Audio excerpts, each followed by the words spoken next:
fait, Attends, j'essaye de pas rater le tabouret. Non, en fait, j'essaye de bien essuyer, vraiment bien, parce que, tu sais, souvent mes élèves, ils me disent non, mais il reste un truc là que vous n'avez pas bien effacé, ça me stresse. Bon, moi, je ne veux stresser personne, donc j'essaye de... Voilà, je fais le job, et j'essaye d'effacer bien comme il faut, mais quand on n'a pas effacé son tableau depuis plusieurs mois, eh bien, on a ce problème de... c'est persistant, ça persiste et c'est pas terrible. Bon, c'est pas grave. On va essayer de ne pas se stresser et on va se dire que ce tableau est bien essuyé. Voilà, hein, il est bien effacé, on est content, j'ai bien appuyé. Je ne peux pas faire mieux, hein. C'est déjà un tableau d'une grande qualité qui nous vient de chez nos amis suédois. Voilà, bon. Bien! Je m'adresse à toi et je n'avais même pas vu que tu me regardais. Bon, bah écoute, je suis ravie de te retrouver parce que ça fait quelques mois que je suis pas venue, c'était un petit peu par manque de temps, j'ai fait quelques petits trucs par-ci par-là, des projets un peu personnels, bon voilà. Mais je suis de retour et voilà, hein, dans l'activité, j'y suis à fond, je m'engage, c'est ce que je demande à mes élèves, engage-toi, et bien moi aussi je m'engage. Et je relance une petite vidéo, d'autant que je suis super contente parce qu'on a franchi la barre des 300 abonnés. Au départ, moi je le faisais comme ça, je me suis dit si ça peut aider une ou deux personnes, c'est cool. Et ben là, ça y est, plus de 300 abonnés. Donc je vais essayer d'être à la hauteur parce que du coup, ça file un petit peu les chocottes. Alors à côté d'autres youtubeurs... si tant est que je sois une youtubeuse, comme Michael Launay par exemple, auquel je pense, je suis bien ridicule avec mes petites centaines d'abonnés, mais bah voilà, je suis contente, donc bon, c'est le plus important, hein. Le plus important, comme on dit, c'est d'être content. Bien, alors aujourd'hui, je te propose une petite vidéo pour t'apprendre ou te réapprendre à multiplier et diviser ensemble des nombres relatifs. Eh oui, bah oui, évidemment, je suis un petit peu la chronologie de ce qui t'attend en mathématiques cette année, en particulier en classe de 4e. Il est possible que tu l'étudies déjà en 5e, ça dépend du choix de ton professeur, parce qu'on fonctionne en cycle 5, 4, 3. Et donc on fait un petit peu ce qu'on veut quand on veut, en fonction de comment on avance. En tout cas, si tu as besoin de réviser la multiplication et la division des relatifs, eh bien c'est maintenant. Bon, alors la multiplication et la division des relatifs, bon, c'est très simple. Il s'agit de multiplier et de diviser des nombres qui sont positifs et des nombres qui sont négatifs, donc avec des plus et des moins. Oui. Et là, eh bien, quand on commence ça, c'est un petit peu difficile, c'est un petit peu l'enfer, parce qu'on confond tout avec l'addition et la soustraction des relatifs. Bah oui. Hein, on t'a appris les moins, plus, bidule, machin, truc, plus, moins, plus, moins, plus, bon. Et quand vient la multiplication, alors qu'on était à peu près au clair sur l'addition et la soustraction, et ben là, dur, il y a les neurones qui s'entrechoquent, mais pas dans le bon sens, et on ne sait plus rien faire. Bon, alors, je vais donc t'inviter à consulter la vidéo sur les additions, soustractions de nombres relatifs, pour savoir comment on additionne et comment on soustrait. Et maintenant, je te montre juste les multiplications et les divisions, et puis ce serait peut-être pas mal que je fasse une vidéo sur, quand j'ai les 4 opérations, qu'est-ce que je fais? Bien, on y va. Alors, multiplication, pour commencer, sachant que la règle est la même hein, pour la multiplication et la division, donc ça va être très sympa, parce qu'une fois que je t'aurai expliqué pour la multiplication, la division, hop, fingers in the nose. On y va. Alors, bon, je vais te proposer une petite multiplication très simple. On va appeler ce calcul A. Mon bouchon est de travers, ça me stresse. Et ce calcul, il va consister à faire moins 3 fois moins 2 fois moins 1 fois 2. Voilà. Simple, non? Facile, efficace, basique. Bon, alors je te propose de décortiquer ça. Donc, qu'est-ce qu'il y a en réalité? Bon, nous avons 1, 2, 3 multiplications à effectuer. Hein, c'est bien les fois, l'opération à faire. Je multiplie ensemble des nombres qui sont ou positifs ou négatifs. Donc, si j'observe ici, je remarque que j'ai... Hop là. Je remarque que j'ai un nombre négatif ici, un autre nombre négatif ici, un autre nombre négatif ici, et le 2, il n'a pas de signe devant lui, il est donc positif. Bravo, c'est bien, tu suis encore. Eh bien, je te félicite. Alors, ce nombre positif, hop, je vais le souligner en noir, et je suis très contente une fois de plus. Alors, une fois que j'ai repéré tout ça, je me dis, bon, je n'ai que des multiplications. Je peux donc appliquer la règle suivante. Je vais compter le nombre de moins qu'il y a dans mon calcul, c'est-à-dire le nombre de nombres négatifs dans mon calcul. J'en ai un premier ici, j'en ai un deuxième ici, et j'en ai un troisième ici. D'accord? Bon, alors la règle, elle est simple. Si le nombre de négatifs est pair, alors mon résultat sera positif. C'est facile à retenir. C'est la règle des peuples. Tu es prêt? Je te sens pas concentré, c'est pour ça que je m'arrête 2 secondes. Tu es prêt? Bien. Alors, le nombre de négatifs est pair, c'est donc positif. Et oui, c'est facile. Si c'est pair, c'est positif. C'est la règle des peuples. Plus tu postillonnes, plus c'est positif. Donc voilà, c'est simple. Le nombre de négatifs est pair, c'est positif. Ici, j'en ai 1, 2, 3. Alors, est-ce que c'est pair ou est-ce que c'est impair? Ah, 3. Il s'agirait de dire que c'est impair, puisque tu ne peux pas faire une ou deux paires de chaussettes avec 3 chaussettes. 3, c'est donc impair. Je peux faire des paires, c'est pair. Je ne peux pas faire des paires, c'est impair. Bon, alors, si c'est impair, suspense. À ton avis, ton résultat sera négatif. Bravo. Eh oui, il sera négatif. Tu n'as pas le choix donc que de regarder ici le nombre de moins qui sont dans ton calcul. 1, 2, 3 moins. 3 moins, je suis donc 3, 1 impair. Mon résultat sera négatif. Cool. Je peux donc ici écrire que mon résultat sera négatif. Je le signifie avec un moins juste devant ma réponse. Comment est-ce que j'obtiens le nombre réponse?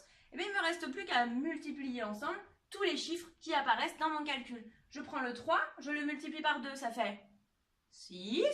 6 fois 1, toujours 6. Et le 6 que j'ai trouvé, que je multiplie par 2, 6 fois 2, 12. Et voilà mon résultat. Quand je veux multiplier ensemble des nombres relatifs, je compte le nombre de moins qu'il y a dans mon calcul. Si c'est pair, c'est plus. Si c'est impair, c'est moins. Je mets mon signe et ensuite, je n'ai plus qu'à multiplier mes nombres ensemble et j'obtiens mon nombre résultat. Pas trop compliqué. On va faire la même chose avec une division. Allez, c'est parti. Bon, tu sais que tu peux mettre pause, tu peux rembobiner, donc j'efface tout de suite. Alors, on s'entraîne pendant qu'on efface. Pair plus, impair moins, pair plus, impair moins, pair plus, impair moins. Je ne peux faire ça que pour la multiplication et la division. Je ne suis pas sûre d'avoir autant de succès que le célèbre rap sur Pythagore, mais on m'a toujours dit que plus c'était ridicule, plus on le retenait. Donc je m'engage dans le ridicule pour t'aider à retenir. Tu devrais être content d'avoir cette chance, hein. Bref, heureusement, je n'ai pas peur du ridicule, donc je continue cette vidéo, voilà. Et toi, si tu as envie d'arrêter, tu appuies sur pause ou stop, hein, tu es libre. Eh oui, tu es libre. Allez, la division, c'est parti. Alors, ce calcul, je vais l'appeler B. Tu le sais, je n'ai pas beaucoup de créativité pour les noms des calculs. Donc B, je vais te proposer de réaliser une division assez simple, hein, on ne va pas se prendre la tête. On va faire, par exemple, moins 24. Divisé par 2 et encore divisé par moins 4. Voilà. Oui, c'est possible de voir un calcul comme ça. Après, je te montrerai un calcul avec une multiplication et une division en même temps.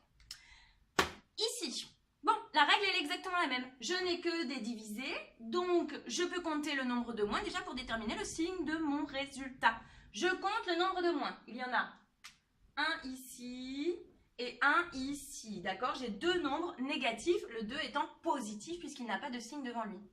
Donc j'ai 2 négatifs. 2, je peux faire une paire, donc c'est pair. Et comme c'est pair, c'est plus. Bravo! Du coup, je peux déjà dire que mon résultat B sera positif. Je peux écrire un plus, mais je ne suis pas obligée de le mettre. Moi, je le mets pour qu'on s'en souvienne. Après, qu'est-ce que je fais? Je prends mes nombres et puis je les divise tout simplement. 24 divisé par 2. Bon, je dois répartir 24 auprès de 2 individus. Chacun va donc récupérer 12. 24 divisé par 2, 12. 12 fois 2, 24.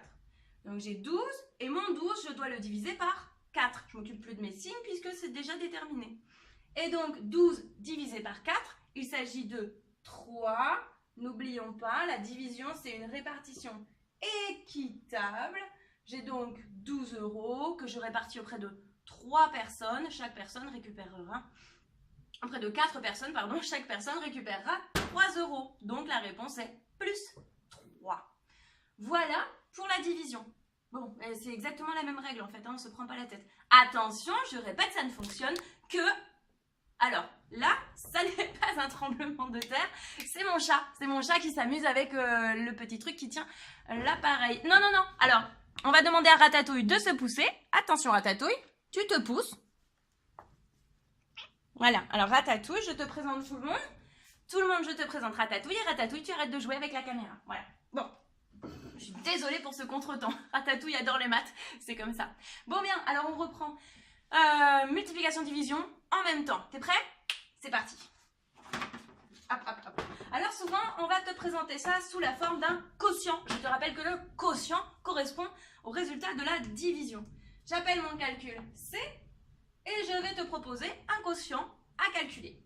Le quotient va prendre cette forme, une forme fractionnaire, et on va te demander par exemple de faire moins 2 fois moins 4 sur, on va dire, moins 8 fois moins 5. Bien. Voilà un calcul comme on pourrait t'en demander. Ici, j'observe. Qu'est-ce que j'ai sous les yeux? Un quotient, donc il s'agit bien toujours de l'opération de la division, ainsi que des multiplications de nombres négatifs et positifs. En l'occurrence, que des négatifs. J'ai fait ce choix, j'aurais pu faire un choix différent, mais voilà ce que je fais. Ici, j'ai donc uniquement division, multiplication. Je peux tout de suite appliquer ma règle du pair plus, impair moins. Du coup, je détermine tout de suite mon signe. Je compte le nombre de moins. J'en ai un ici, un autre ici, un autre ici, un autre ici, ce qui nous fait 1, 2, 3 et 4. J'ai 4 négatifs. 4 négatifs, je peux faire 2 paires de 2, c'est donc un nombre pair, c'est donc un résultat positif. Du coup, je mets mon plus ici. Et ensuite, je m'occupe des nombres. Alors, pour les nombres, je vais réécrire mon quotient pour y voir bien clair. Regarde en haut. Donc, j'ai déterminé mon signe, je peux donc enlever mes moins. Je ne garde que les chiffres que j'ai à multiplier ensemble. En haut, le 2 fois 4, en bas, le 8 fois 5. Si je suis un petit peu observateur ou observatrice, je regarde si je n'ai pas des nombres qui pourraient être en commun entre mon numérateur et mon dénominateur. En haut, numérateur, en bas, dénominateur. Pourquoi je fais ça? Eh bien parce que si je trouve des nombres identiques en haut et en bas, je vais me retrouver avec une fraction du type 8 sur 8. Et 8 sur 8, c'est quelque chose de complètement rempli. 8 parts d'une pizza coupée en 8. J'ai tout mangé, ma pizza coupée en 8. Et bien dans ce cas-là, j'ai mangé une pizza entière. Donc si j'ai un truc qui ressemble à 8 sur 8, par exemple, je pourrais éliminer mes 8 puisque ça vaut 1 et que ça n'engage aucune modification de mon calcul. Donc je vais observer ça. Comment j'observe ça? Tout simplement en décortiquant les nombres que j'ai en haut et en bas. Alors j'observe, ici j'ai un 2, ici j'ai un 4, en bas j'ai un 8 et un 5. Bon, alors le 2 et le 4 ne sont pas forcément les plus petits facteurs que je puisse trouver. 4, je pourrais le décomposer en disant que c'est 2 fois 2. Mais comme j'ai un petit peu observé ce qu'il y avait en bas, j'ai observé qu'il y avait un 8. Je me dis que 8, c'est combien fois combien? Eh bien oui, 8 c'est 2 fois 4. Je l'ai donc transformé en 2 fois 4. Hop, regarde, c'est ce 8 que j'ai transformé en 2 fois 4. Et ce 2 fois 4, il est toujours multiplié par 5, qui était déjà en bas. Et là, j'observe 2 sur 2. Ah bah ça fait 1. 4 sur 4. Ah bah ça fait 1. Donc, ces paires-là, je peux les éliminer entre elles. 2 sur 2, ça fait 1. Ça ne changera rien à mon calcul. 4 sur 4, ça fait 1 aussi. Ça ne changera rien à mon calcul. Et là, je regarde ce qu'il me reste. Attention, pas de confusion, il ne reste rien en haut. S'il ne reste rien, ça veut dire qu'en fait, j'avais mon opération qui était multipliée par 1. Une fois quelque chose, ça me donne la même chose. Donc en haut, il me reste 1. En bas, j'ai enlevé tout sauf le 5. Il me reste 5. Voilà la valeur de mon quotient. Mon quotient vaut 1/5. Je laisse cette forme fractionnaire pour éviter d'avoir une forme décimale peut-être infinie et que j'arrondirai. Je reste sous forme fractionnaire, la fraction la plus petite possible. J'ai un 1 au numérateur, j'aurais pas pu faire mieux que ça. Et j'observe, est-ce que j'ai bien le bon signe? Bah oui, puisque j'avais 4 moins, c'était pair, c'était plus. Je n'ai pas mis de signe ici, tu sais que ça veut dire plus et que ça ne changera pas. Voilà, voilà. Multiplication, division, de nombres relatifs, ça n'est rien de plus que ça. Attention, hein, ça ne vaut que si tu n'as que des multiplications et des divisions. Si tu as aussi des additions et des soustractions dans un calcul comme celui-là, prudence, ça ne fonctionne pas du tout pareil. Mais je pense que tu te retrouveras assez souvent devant ce cas de figure pour en avoir besoin dans un premier temps. Ça, c'est la mécanique de base. Et puis, je te ferai une autre vidéo où je te montrerai des calculs avec les 4 opérations. Et on verra comment on gère ça tranquillement, sans stress, pas de panique, etc. Je te rappelle une chose, si je parle trop vite, tu peux ralentir cette vidéo YouTube. Oui, c'est possible. Je suis désolée, je vais vite parce que je n'ai pas envie que ça fasse une vidéo trop longue non plus, pour que tu aies envie de la regarder jusqu'au bout. Voilà. Eh ben écoute, je te souhaite une bonne fin de journée pleine de maths et de bonheur. J'espère que ça t'a aidé. On en reparle, n'hésite pas à mettre des petits commentaires, n'hésite pas à partager. Et puis très bientôt. Allez, bye!